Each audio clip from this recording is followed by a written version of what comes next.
Ruslan Iskhakov, we hardly knew you. Looks like the Islanders prospect is headed back to Russia this coming season. We'll talk about that and a lot more on today's Locked On Islanders podcast.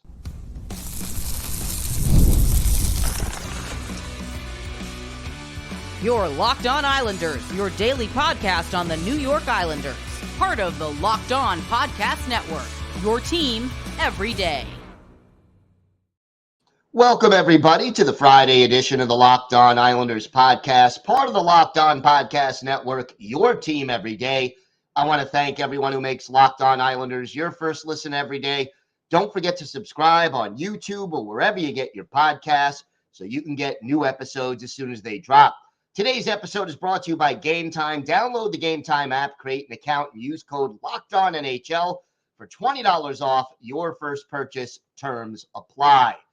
We've got a lot to discuss on today's show, but first, if there's something Islanders related on your mind, if you have a question, a comment, maybe a topic you'd like us to discuss on a future episode, you can email us at lockedonislanders@gmail.com. And if you leave your first name and where you're from, we're happy to mention you on the show when we discuss whatever it is that's on your mind. You can also follow the show on X at Locked On Isles, and you could follow me, Gil Martin, on X at Ice Wars, NYR, VSNYI. We'll keep you up to date on all things Islanders all year long during the off season. That's hirings, firings, trade rumors, free agency, the draft, and if it's happening to the New York Islanders, we will have it covered for you here on the Locked On Islanders podcast. And look, it's always great to talk a little Islanders hockey with you, game time or anytime. So you figured yesterday was the 4th of July, kind of a holiday here in the United States.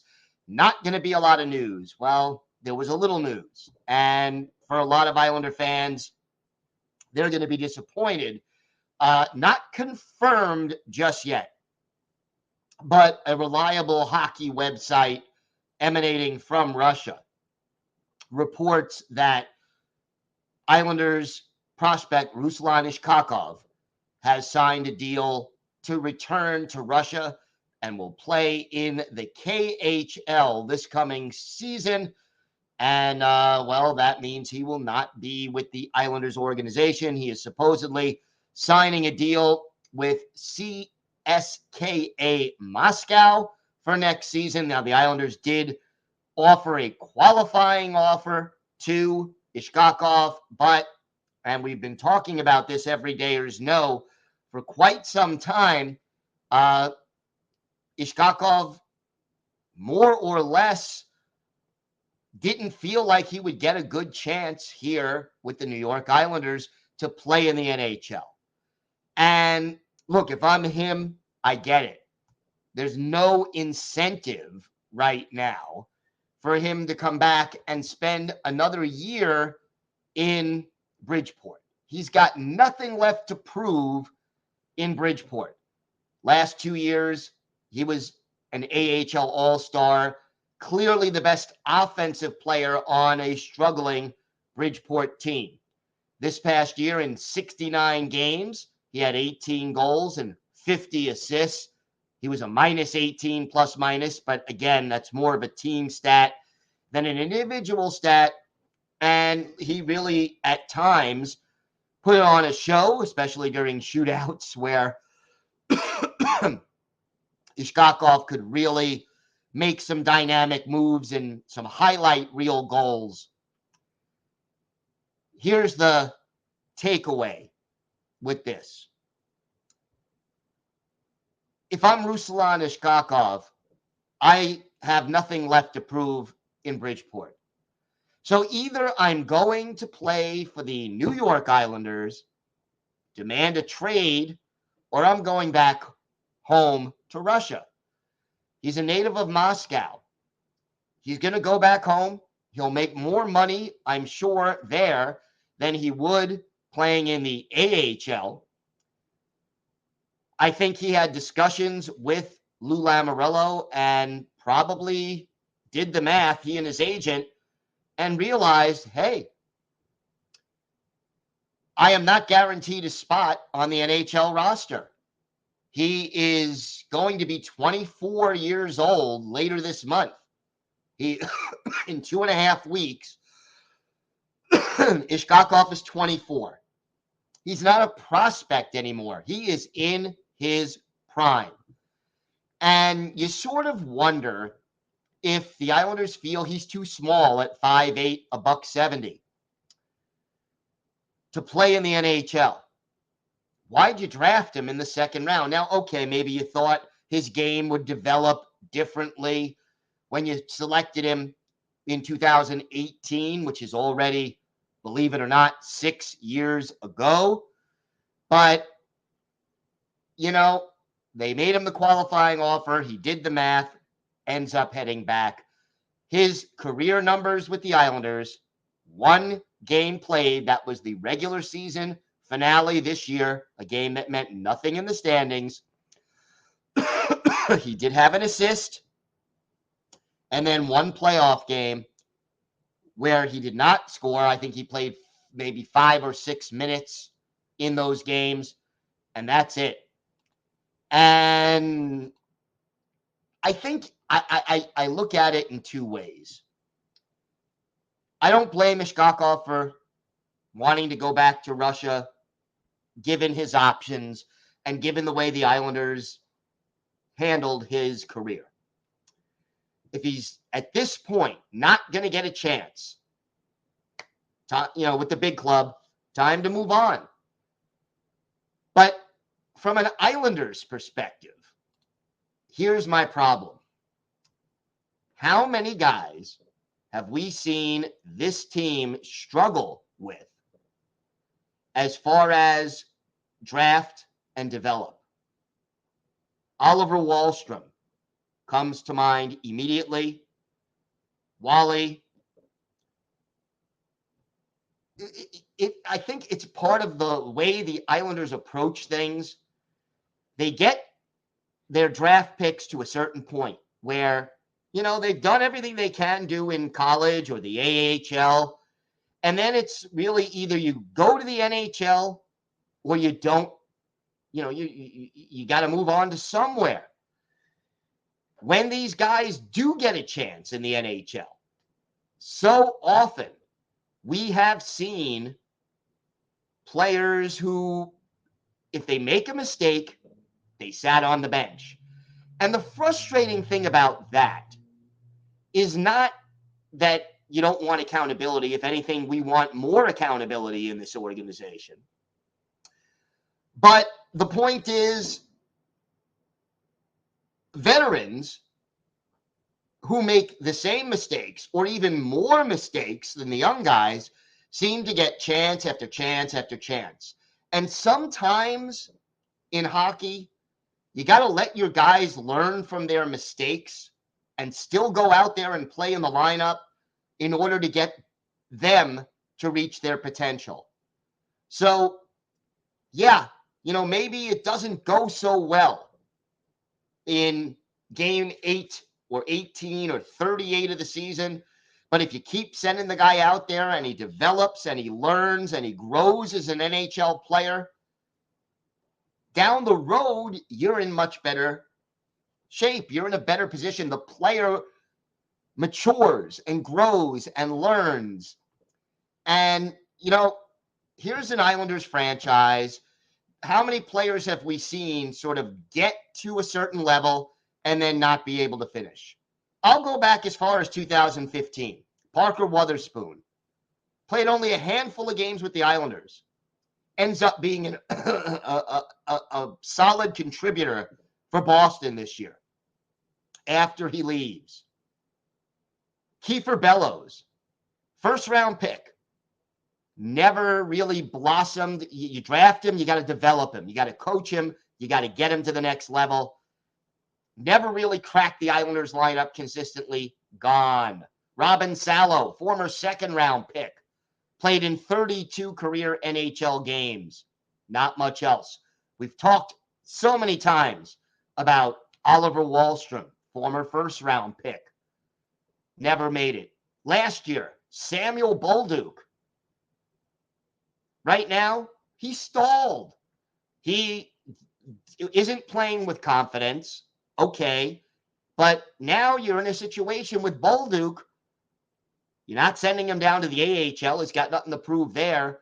He's not going to get better as a player sitting in the press box and watching.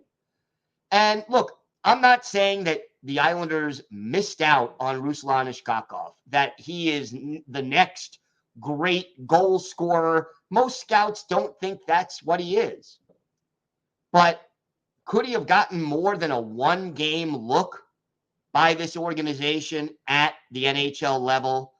Could there be a point where you just have to send some of your young guys out on the ice, live with their mistakes, and let them mature, let them develop, let them grow? It wouldn't bother me so much. Look, every team, when you're drafting 18-year-olds and projecting what they're going to be at 22, 25, 29, I get it. It's not an exact science. You're only going to hit on 40, 50%, and that's considered pretty good. But how many players have we seen this Islanders organization get to a certain point, and then there's like a glass ceiling that they're not able to get beyond? And whether it's that they're not drafting the right players, or they're not developing them properly, or just not giving them a chance to take that next step, it's very frustrating, especially on a team like the Islanders, who in recent years have had an older roster that needs a little bit more dynamism and a little bit more offensive juice and a little bit more youth and speed. You can't shoot yourself in the foot as an organization, and we need to see a change in the way the Islanders handle things in order to make that better. All right, we have got more to get to on today's show. We've been talking a lot about the Islanders' salary cap situation. It doesn't just deal with this year. What about Brock Nelson? He has one more year left on his deal. Will he sign an extension with the Islanders? What's the plan? We'll talk about that. Plus, since yesterday was July 4th, we'll break down the top American-born Islanders in franchise history. And for our Islanders birthday of the day, a Swedish forward who was a part of all of the Islanders' 4 Stanley Cup winning teams. Let's see if you can guess who that is. We've got all of that and more coming up on today's Locked On Islanders podcast. Today's episode is brought to you by your friends at eBay Motors. Passion, drive, and patience. The formula for winning championships is also what keeps your ride or die alive. eBay Motors has everything you need to maintain your vehicle and level it up to peak performance. Superchargers, roof racks, exhaust kits, LED headlights, and more. Whether you're into speed, power, or style, eBay Motors has you covered. With over 122 million parts for your number one ride or die, you'll always find exactly what you're looking for. And with eBay Guaranteed Fit, your part is guaranteed to fit your ride every time or your money back. Because with eBay Motors, you're burning rubber, not cash. With all the parts you need at the prices you want, it's easy to make your car the MVP and bring home huge wins. Keep your ride or die alive at ebaymotors.com. Eligible items only. Exclusions apply. eBay Guaranteed Fit only available to U.S. customers. Are you watching Fox Sports or ESPN on your TV all day? Have to turn down the volume with all that shouting? Make the switch to Locked On Sports Today, a free 24/7 sports streaming channel programmed for you every day to bring you the biggest stories without all the screaming. Locked On Sports Today brings you can't-miss analysis, opinions, and news, and we're streaming 24/7 on YouTube or the free Amazon Fire TV channels app. Part of the Locked On Podcast Network, your team every day. So let's talk a little Brock Nelson, shall we? We have been talking every dayers, about the Islanders' salary cap situation. And it's messy. Right now, again, the Islanders have a little more than $1 million worth of cap space. And they only have 20 players on the active roster as of right now. And, they still haven't re-signed Simon Holmstrom. We know they're probably going to trade Oliver Wahlstrom. But, overall, still need to fill in a couple of gaps. And if you want to make this team better, you need to free up cap space. We also know that after this year, you have just one more year left on the contracts of Noah Dobson and Alexander Romanov. Dobson's earning $4 million this year, cap hit wise. Romanov, $2.5 million. Both of those guys are going to need some kind of extension if they're going to stay on the island. And I can tell you right now, Noah Dobson's salary will probably double at least from $4 million. And Romanov's will probably come close to doubling. I expect it to be somewhere between $4.5 million and $5.5 million if he signs an extension. Among the forwards, however, you have Kyle Palmieri, 1 year left on his deal. And then you have Brock Nelson, 1 year left on his deal. Nelson earning $6 million this year at his cap hit. And let's face it, Brock Nelson, unlike so many of the other players on this Islanders team, Brock Nelson has earned the money that he's getting. He has been your leading goal scorer in each of the last 3 years. 37 goals, 36 goals, 34 goals. Those are the 3 most productive seasons of his career. Now, Nelson is 32. He will turn 33 October 15th, just after the new season starts. So, do you sign him to an extension at some point? You got to figure the cap goes up a little bit more, but you also got to figure that the New York Islanders, if they want to make their team better, still need to free up some cap space and bring in some younger talent to improve this roster. Obviously, you want to keep Brock Nelson, but at what price? And to me, it's going to come down to this. Is Brock Nelson willing to take a little less money to be a career Islander and finish his career on the island? Or is he thinking to himself, I'm 33, this is the age he'll be next year. I'm 33, almost 34 years old. This is my last chance to provide for my family while I'm an NHL player at a high level. I am going to go out and sign a deal for as much money as I can make before my opportunities to do that dry up. If he takes the first tact, instead of making $6 million, maybe he goes down to $4.5 million. And he signs, let's say, a 3-year deal to stay on the island at $4.5, $5 million a year. And he stays. But if he wants to max out, the one thing Lou Lamoriello cannot and should not do is sign Brock Nelson to anything longer than a 3, maybe 4-year contract. But if he wants that 4th year, the per year number has to be lower. Okay? Do not sign a 33-year-old, almost 34-year-old guy to a 5, 6, 7-year contract. Do not give him, a no trade clause for the majority of that time. Do not go down that road. That's what got you into this salary cap mess. And I'm not saying Brock Nelson doesn't deserve to be paid. I am not saying that you don't want to bring him back, because I think you do. Out of all the players, he's like fine wine. He's getting better with age. But of all the players that you have here, look, Steven Stamkos, who won Stanley Cups with the Tampa Bay Lightning, who was their captain, who is a future Hall of Famer.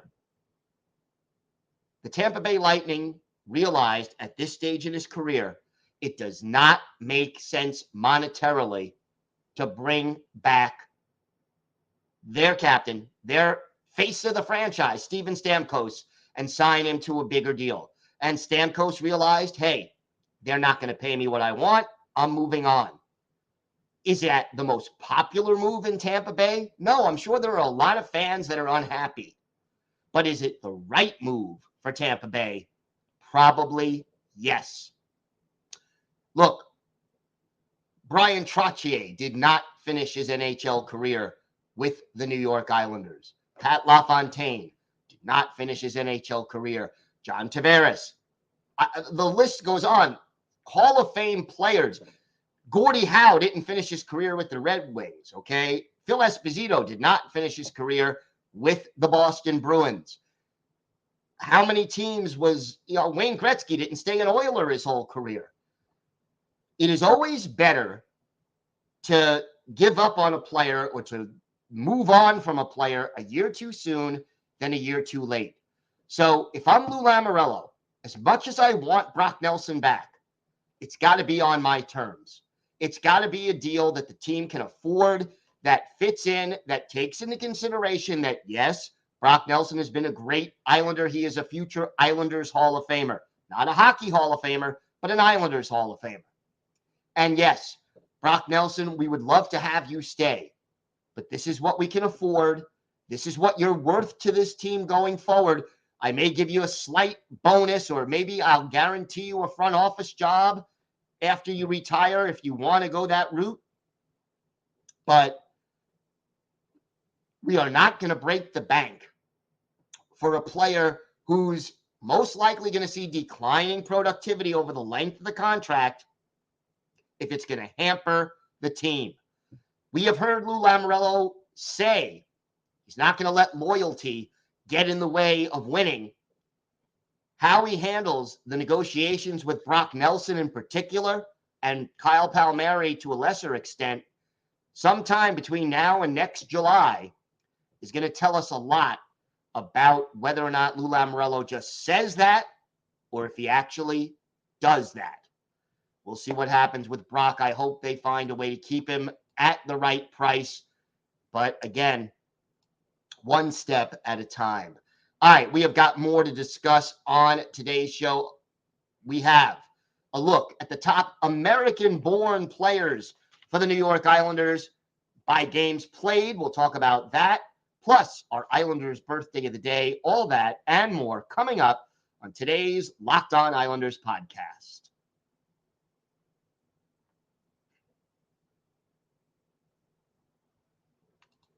Locked On has launched the first ever national sports 24/7 streaming channel on YouTube, and now it's also available on Amazon Fire TV and the free Fire TV channels app. Locked On Sports Today is here for you 24/7, covering the top sports stories of the day with the local experts of Locked On, plus our national shows covering every league. Find Locked On Sports Today now available on the free Fire TV channels app. So the Islanders, they've had a lot of great American-born players since they entered the league in 1972. And you got to remember, for most of the 70s, 95 or maybe even higher in the early 70s % of hockey players in the NHL were Canadian-born. The WHA kind of changed that. You had some Europeans come over, but overall, originally it was Canada and maybe one or two Americans, and finally by the mid-70s, maybe you had a Swede or a Finn mixed in. But over the years, especially after the Miracle on Ice in 1980, you got your share of American-born players who have really contributed to the success of the New York Islanders. We're basing this solely on games played, and it's games played in an Islanders uniform. Couple of honorable mentions with 468 games played. Scott Mayfield, and that number, if he stays healthy, will definitely rise. How about Nick Leddy? Another honorable mention, 518 games in an Islander uniform, American-born. As for the top five, number 5, he may be retiring. He did just win a Stanley Cup. Former first-round pick Kyle Okposo, 529 career games as an Islander, and now a Stanley Cup champion, and always a great guy on and off the ice. In the number 4 spot, the only Hockey Hall of Famer on this list, I'm talking, of course, about Pat LaFontaine. 530 games as an Islander for LaFontaine. Should have been more. Ownership refused to pay him. They had to trade him. But boy, what a dynamic player. If you go from the mid-'80s to the early '90s, and you want to know who the best player on the team was from, let's say, 1984 to 1991, Pat LaFontaine is your answer. I hope the Islanders will retire his jersey at some point. At number 3, a guy whose career was cut short by injury, but I don't think any person in sports had a better time winning championships between 1980 and 1983 than Ken Morrow, who played 550 games in an Islanders uniform, won a gold medal at Lake Placid in 1980, and then won 4 straight Stanley Cups with the Islanders. He checks in at number 3. At number 2, the captain, Anders Lee, 759 games as a New York Islander and counting. Still has a couple of years left on the contract. Whether or not the Islanders make a move and move on from him, we don't know yet. But Anders Lee, number 2 in Islanders history of American-born players with 759 games played. And in the number 1 spot, the guy we spoke about just in our second segment, Brock Nelson, 840 games as an Islander. If he signs an extension, he's likely to reach that 1,000-game mark. I hope he does. But if he stays healthy, he'll pass 900 games this coming season. And 2 full healthy seasons, and he gets to 1,000. So those are your top 5 and 2 honorable mentions for most games played in an Islanders uniform by an American-born player. Now, I did mention that by the mid to late 70s, you had some Swedes and Finns coming over, and then later when the Iron Curtain fell, the Russians started to come. But one of those players from Sweden is our Islanders' birthday of the day. Today's birthday of the day, and it's a day early, Saturday, is the 72nd birthday of former Islanders winger Anders Kaller. Kaller, a native of Ludvika, Sweden, 5'10", 190 pounds, signed with the Islanders for the 79-80 season, scored 22 goals that year and 52 points, missed the playoffs due to injury, but did play 76 games for the Islanders in that first Cup season. And then the next 3 years, he was a big part of the team's success. His career year in the NHL, 80-81, 36 goals, 64 points in 78 games. His best playoff season, 82-83, 15 points in 20 games, 15 points, 12 of those were assists. Kaller kind of underrated and a little bit forgotten, but boy, was he fun to watch. One of his better games as an Islander, November 30th, 1980 at Le Colisée in Quebec. The Islanders visiting Les Nordiques. Chico Resch, the goalie for the Islanders. Michel Plas, the goalie for Quebec, the late, great Michel Plas. But in this game, our Islanders' birthday of the day, Anders Kaller, well, he really had a great performance. Opened the scoring midway through the first with an unassisted goal. Then, late in the first period, with 1:35 to go, scores shorthanded Bob Bourne and Dennis Potvin with the assist. That makes it 2-0. And then with exactly 1 minute later, 35 seconds left in the period, Kaller sets up Bob Bourne, and the Islanders have a 3-0 lead, and Kaller has 3 first-period points. Then, in the third period, with the score 4-2, Kaller sets up Butch Goring. Bob Bourne, the other assist. That made it 5-2 Islanders. And then at the 5:49 mark of the third, Kaller completes his only NHL hat trick, his 15th goal of the year, third of the game. Butch Goring, the only assist. Final score, Islanders 7, Les Nordiques 3. For Anders Kaller, a 5-point night. 3 goals, 2 assists. He was a +6 in this game, had 5 shots on goal, one of the goals shorthanded, and what a great game for Anders Kaller. Anders Kaller, part of all 4 Stanley Cup winning teams for the New York Islanders. He is our Islanders birthday of the day. I want to thank everyone who makes Locked On Islanders your first listen every day. We'll be back on Monday talking about all the latest news, notes, and happenings. And yes, we will soon begin our look at some of the Islanders draft picks. So make sure you join us throughout the offseason as we update some deep dives into their skill sets, their timetables, and how they'll fit into the Islanders organization. Have a great weekend, everybody. Stay safe. And of course, let's go Islanders.